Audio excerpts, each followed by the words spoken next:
जय हिंद, वंदे मातरम। स्वागत है आप सभी का आपके अपने YouTube चैनल जी के जीएस के भंडारा पर। प्यारे साथियों, आज के इस वीडियो में रेलवे के किसी भी एग्जाम की अगर आप लोग तैयारी कर रहे हो तो उसमें पूछे जाते हैं साइंस के अति महत्वपूर्ण। तो साइंस के अति महत्वपूर्ण प्रश्नों को लगातार मैं आप लोगों के लिए करा रहा हूँ। आज का अपना ये साइंस के अति महत्वपूर्ण प्रश्नों का ये प्रैक्टिस सेट नंबर 34 है। इससे पहले मैं 33 प्रैक्टिस सेट अपलोड कर चुका हूँ। अभी तक अगर आप लोगों ने वो नहीं देखे हैं तो सारे प्रैक्टिस सेट आपको प्ले लिस्ट में मिल जाएंगे, वहां से जाकर के आप एक एक करके देख सकते हो। वीडियो पसंद आए तो वीडियो को आप एक बार लाइक कर देना। चैनल को अभी तक आप लोगों ने सब्सक्राइब नहीं कर रखा होगा तो चैनल को आप लोग जरूर सब्सक्राइब कर लीजिएगा। तो चलिए फिर शुरू करते हैं। तो पहला प्रश्न आ जाता है कि मानव शरीर का कौन सा अंग टाइफाइड से मुख्य रूप से प्रभावित होता है। तो कौन सा अंग प्रभावित होता है, तो ये आंत होता है। एक का डी ऑप्शन राइट आंसर हो जाएगा। दूसरा प्रश्न आ जाता है कि पानी की गंदगी से फैलने वाला रोग है, तो कौन सा है। तो पानी की गंदगी से जो फैलने वाला रोग है वो टाइफाइड है। दो का डी ऑप्शन राइट आंसर हो जाएगा।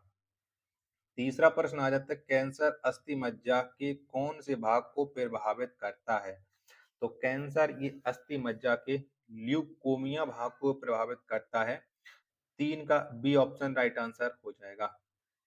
प्रश्न संख्या 4 है आपके सामने कि एक्यूपंक्चर डॉट डॉट में अधिक प्रचलित है। तो बताओ एक्यूपंक्चर ये किस देश में प्रचलित है। तो ये सबसे ज्यादा चीन देश में प्रचलित है। चार का सी ऑप्शन राइट आंसर हो जाएगा। पांचवा प्रश्न आ जाता है कि एमएमआर का टीका किस बीमारी में दिया जाता है। तो कौन सी बीमारी में दिया जाता है एमएमआर का टीका। तो ये दिया जाता है मीजल्स, मुम्पस और रुबेला में, यानी बी ऑप्शन इसका राइट आंसर हो जाएगा। छठवां प्रश्न है आपके सामने कि एआईडीएस का अर्थ है, बताओ एआईडीएस का फुल फॉर्म क्या हो जाएगा। तो इसका फुल फॉर्म हो जाएगा अक्वायर्ड इम्यूनो डिफिशियंसी सिंड्रोम। छह का सी ऑप्शन राइट आंसर हो जाएगा।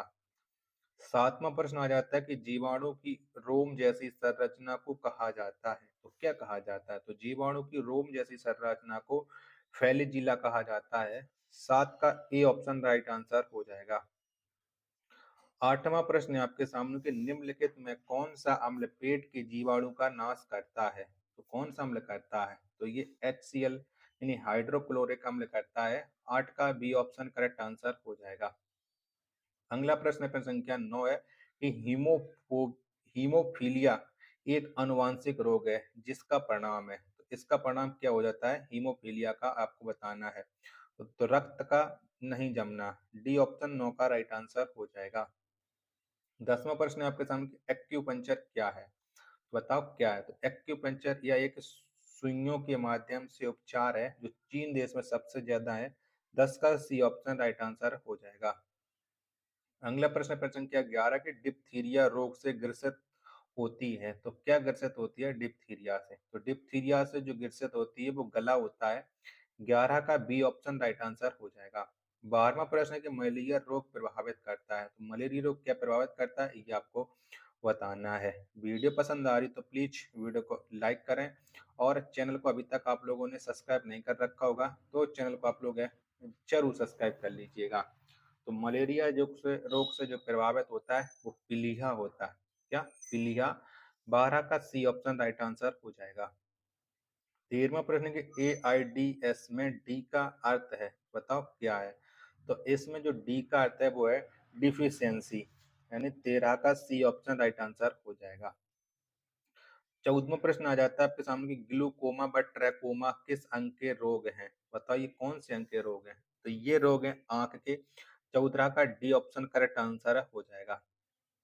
15वां प्रश्न आ जाता है आपके सामने कि हेपेटाइटिस रोग में शरीर का कौन सा अंग प्रभावित होता है। तो कौन सा अंग होता है। तो हेपेटाइटिस रोग में शरीर का ये यकृत प्रभावित होता है। 15 का सी ऑप्शन एकदम इसका करेक्ट आंसर हो जाएगा।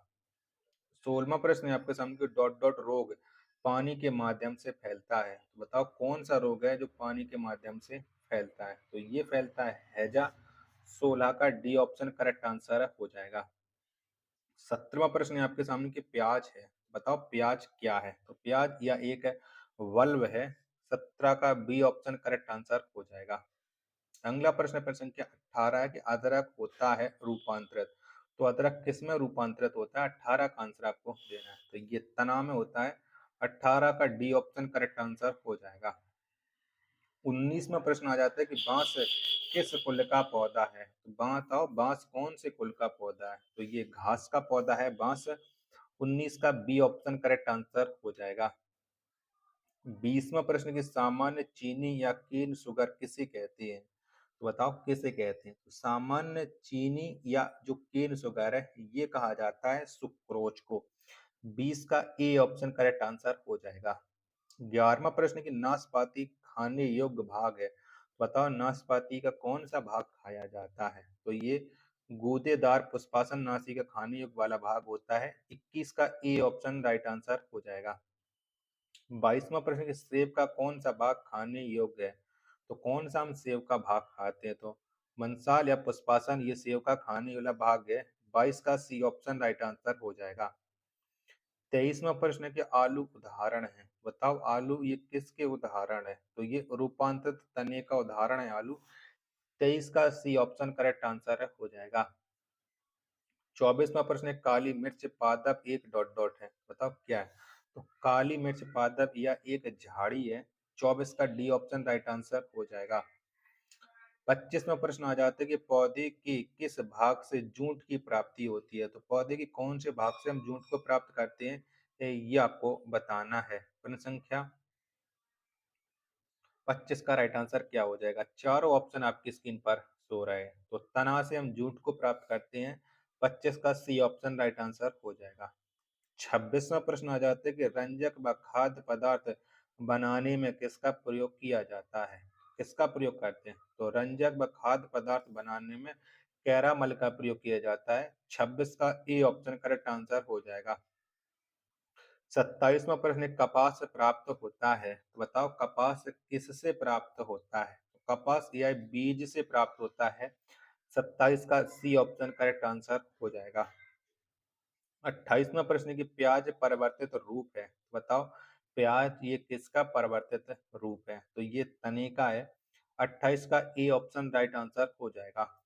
29वां प्रश्न है आपके सामने कि होमो सोपियंस किसका वैज्ञानिक नाम है? तो ये बताओ किसका वैज्ञानिक नाम है होमो सोपियंस? तो होमो सोपियंस ये मनुष्य का वैज्ञानिक नाम है। 29 का सी ऑप्शन करेक्ट आंसर हो जाएगा। 30वां प्रश्न आ जाता है आपके सामने कि तारपीन का तेल किस पेड़ से प्राप्त होता है? तो कौन से पेड़ से हम तारपीन का तेल प्राप्त करते हैं? तो ये चीड़ के पेड़ से प्राप्त होता है। 30 का डी ऑप्शन राइट आंसर हो जाएगा। 31वां प्रश्न आ जाता है कि लौंग प्राप्त होती है। तो लौंग किससे प्राप्त होती है? तो लौंग ये जो प्राप्त होती है वो पुष्प कलिका से होती है। 31 का सी ऑप्शन राइट आंसर हो जाएगा। 32वां प्रश्न कि शहद का मुख्य घटक है। बताओ कौन सा है? तो शहद का जो मुख्य घटक है वो है फ्रक्टोज। यानी 32 का डी ऑप्शन एकदम इसका राइट आंसर है हो जाएगा। 33वां प्रश्न आ जाता है कि रेबीज के टीके की खोज किसने की थी? तो किसके द्वारा की गई थी? तो रेबीज के टीके की खोज जो की थी वो लुइस पाश्चर ने की थी। 33 का बी ऑप्शन राइट आंसर हो जाएगा। 34वां प्रश्न है आपके सामने कि हाइड्रोपोनिक्स से संबंधित है। तो किससे संबंध रखते हैं ये हाइड्रोपोनिक्स? तो इनका संबंध है मिट्टी के बिना पौधे की वृद्धि से। 34 का ए ऑप्शन राइट आंसर हो जाएगा। अगला प्रश्न है प्रश्न संख्या 35 कि पौधे के लिए अच्छा उर्वरक है। बताओ कौन सा है? तो पौधे के लिए जो अच्छा उर्वरक है वो यूरिया है। कौन सा? यूरिया है। 35 का डी ऑप्शन राइट आंसर है हो जाएगा। अगला प्रश्न है प्रश्न संख्या 36 है कि बीज की बुवाई के समय सामान्यतः किस उर्वरक का प्रयोग किया जाता है? तो बताओ कौन से उर्वरक का प्रयोग करते हैं? तो उस समय जो उर्वरक प्रयोग किया जाता है बीज की बुवाई के समय वो पोटास का प्रयोग किया जाता है। 36 का बी ऑप्शन राइट आंसर हो जाएगा। 37वां प्रश्न आ जाता है आपके सामने कि उर्वरकों में कौन सा तत्व अनुपस्थित होता है? तो बताओ कौन सा तत्व नहीं मिलता उर्वरकों में? तो इसमें क्लोरीन नहीं मिलता है। 37 का सी ऑप्शन राइट आंसर हो जाएगा। आशा करता हूँ आपको ये वीडियो जरूर पसंद आ रही होगी। तो प्लीज वीडियो को एक बार आप लोग लाइक करना और चैनल को अभी तक आप लोगों ने सब्सक्राइब नहीं कर रखा होगा तो चैनल को आप लोग जरूर सब्सक्राइब कर लीजिएगा। मिलते पर अपने एक और नेक्स्ट वीडियो के साथ, तब तक के लिए धन्यवाद। जय हिंद, वंदे मातरम।